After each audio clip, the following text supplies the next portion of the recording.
તો ખેડા ધોળકા હાઈવે પર પાણીના પ્રવાહમાં એક કાર પણ ફસાઈ। પાણીનો ભયંકર પ્રવાહ હોવા છતાં કાર ચાલકે જોખમ ખેડ્યું। પાણીના ધસમસતા પ્રવાહમાંથી કાર કાઢવાનો પ્રયાસ કર્યો। પોતાનો જીવ બચાવવા કાર પર ચડી ગયો કાર ચાલક। ટ્રેક્ટરની મદદથી કારને સલામત રીતે પાણીમાંથી બહાર કાઢવામાં આવી। રસ્તા પર આટલું પાણી છતાં કાર ચાલકે જોખમ ખેડ્યું અને કાર હંકારી। જો કે થોડે આગળ સુધી કાર ચાલ્યા બાદ પાણીમાં ફસાઈ જતા કાર ચાલકે પોતાનો જીવ બચાવવા માટે કાર પર ચડી ગયો હતો। જો કે ગામના ખેડૂતોને જાણ થતાં જ તેઓ તાત્કાલિક ટ્રેક્ટર લઈ મદદે દોડી આવ્યા હતા અને કારને પાણીમાંથી બહાર પણ કાઢી લેવામાં આવી હતી।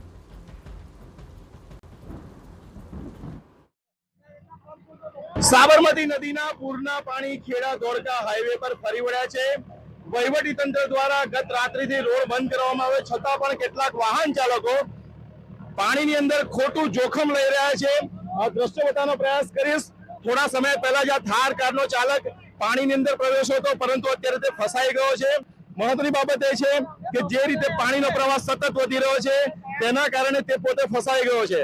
મહત્વની બાબત એ છે કે જે આ થાર કાર ચાલક છે તે અત્યારે કારની ઉપર ચડી ગયો છે, કારણ કે કોઈ પણ રીતે પાણીનો પ્રવાહ જે વધી રહ્યો છે તો પોતાનો જીવ બચે તે માટે તે થારની ઉપર ચડી ગયો છે। જો કે સ્થાનિક લોકો અત્યારે ટ્રેક્ટરની મદદથી આ થાર કાર ચાલક છે તે થાર કારને બહાર કાઢવાની પ્રક્રિયા હાથ ધરનાર છે। તો આ તરફ ખેડાના રસિકપુરા ગામમાં પણ પૂરનો પ્રકોપ છે।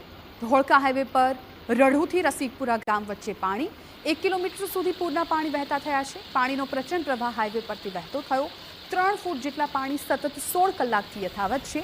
ખેડા ધોળકા હાઈવે ગત રાતથી કરી દેવામાં આવ્યો છે બંધ।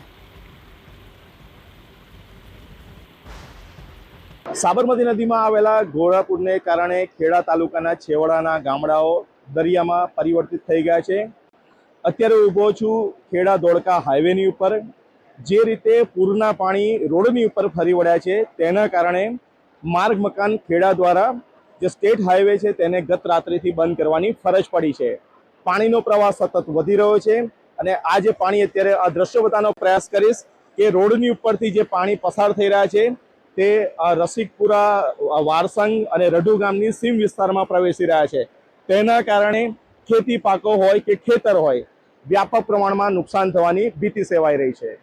ધર્મેન્દ્ર કપાસી, TV9 ખેડા। ખેડા જિલ્લામાં સાબરમતી નદીના પૂરથી ભારે તબાહી છે। હજારો વીઘા ખેતરોમાં પૂરના પાણી ફરી વળ્યા છે। રસિકપુરા, પથાપુરા, રઢુ, કલોલીના ખેડૂતોને નુકસાન। ગોકુલપુરા ગામના ખેડૂતો માટે પણ વિકટ પરિસ્થિતિ। ખેતરોમાં પાણી ફરી વળતા ઊભો પાક પાણીમાં ગરકાવ। તો સાબરમતી નદીમાં પૂર આવતા નજીકના ગામોમાં પાણી ફરી વળ્યા છે, જેના કારણે ખેતરોમાં ઊભા પાક પાણીમાં ગરકાવ થઈ ગયા પામ્યા, જેને કારણે ખેડૂતોને મોટા પાયે નુકસાન થયું છે।